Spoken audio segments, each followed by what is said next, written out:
Imagine you wake up and then the first thing that you do is you're scrolling through your phone. And then you're getting ready and you're listening to the news or listening to a podcast.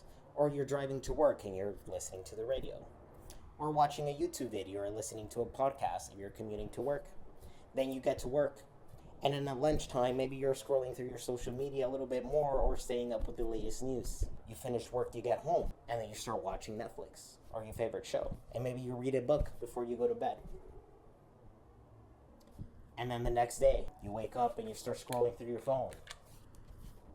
And you do that over and over and over again. And essentially, that probably sounds familiar because it is the experience that a lot of us have. But what we're doing essentially the entire time is we're externalizing our attention. Our attention is always externalized to the exterior, but it's never within here. And then on top of that, a lot of your validation and your self-purpose is based on what people are telling you on social media, what people are commenting on your photos, how many likes you're getting. And then on top of that, even if you're not consciously doing it at a subconscious level, you're comparing your life to the life of everybody else. Maybe to your high school classmates. Maybe you see, oh wow, that classmate is now married and has kids and has a nice big house and I don't. And even if you're not aware of it, it starts to affect your self-worth and your self-value. Or subconsciously, you start to compare yourself with that person that graduated from your college or from your university, and it's been years down the line. And you think, wow, that person's doing so well, that person's so successful, and I'm not. And then you see your friends are going on trips, they have the perfect relationships, everything seems fine, but then in your world, it seems like everything's falling apart.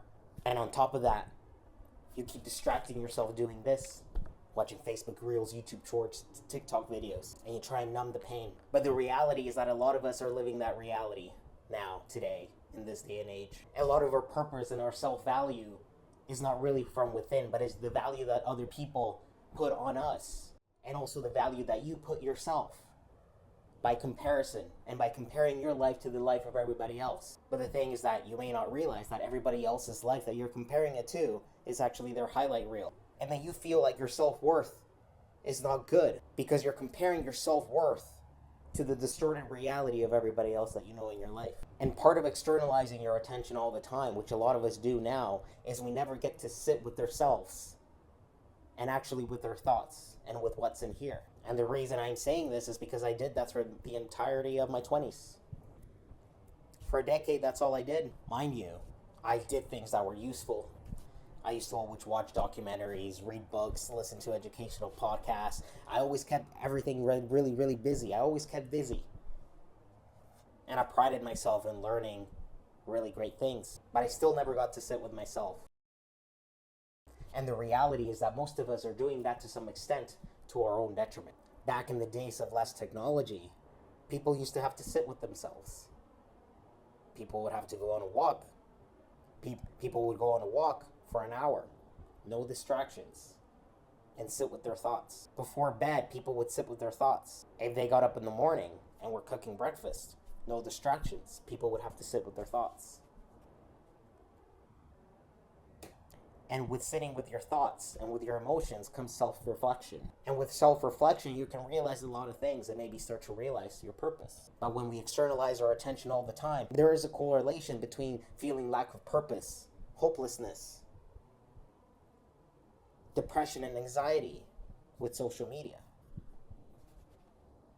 And I think in part that could be because the value that we're putting on ourselves is false. It's giving us this false sense of value because of all this comparison that we're doing. And on top of that, we don't get to sit with ourselves. And just think about it. If you did less scrolling like this, 1 hour a day, and free up, even if it was 4 hours a week, maybe you would spend those hours working on your art or working on a passion, going to the gym. Maybe you find that you really, really like painting, and then that could become part of your purpose. Or you could be spending that time more with your family and with your friends, and having a connection in a community would also give you a sense of purpose. But if we're always scrolling, always watching a show, always listening to a documentary, always listening to a podcast, always looking out for the latest trends, and it's all externalized.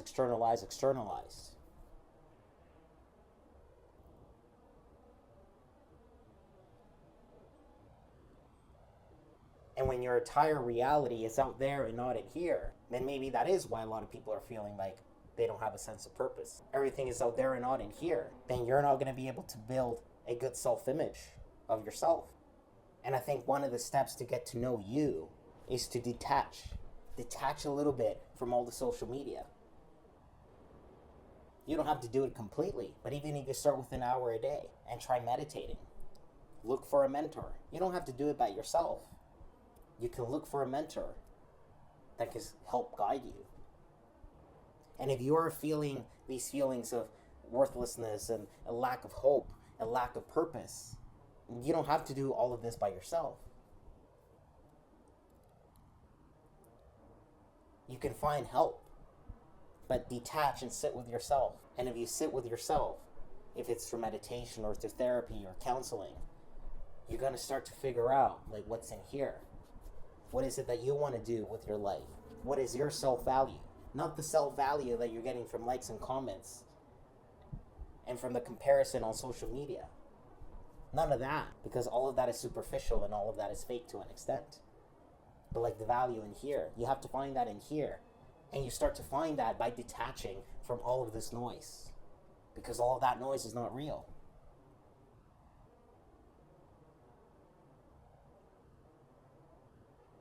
And I think part of dealing with those feelings of like depression and anxiety is removing a lot of that comparison, because it's probably affecting your self-esteem. It's like everybody out on social media has the perfect body, everybody has the perfect relationship, everybody has the perfect house. And you feel like you're lowering your self-esteem on the inside based on everybody's best moments, because we all know that the life that people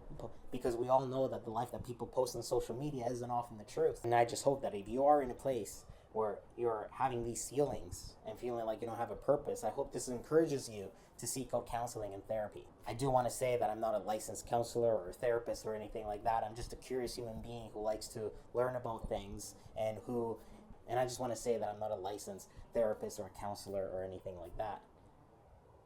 I'm just a curious human who likes to learn about things, and some of these things in society are concerning. And if you feel depression, anxiety, if you're to know where the purpose in your life is, I hope this encourages you to seek out professional help. Reach out to a counselor, to a therapist, and that person can start to guide you to find you and to find what's important in your life, and to realize that your self-value and your self-worth isn't out there through all the noise. It's in here.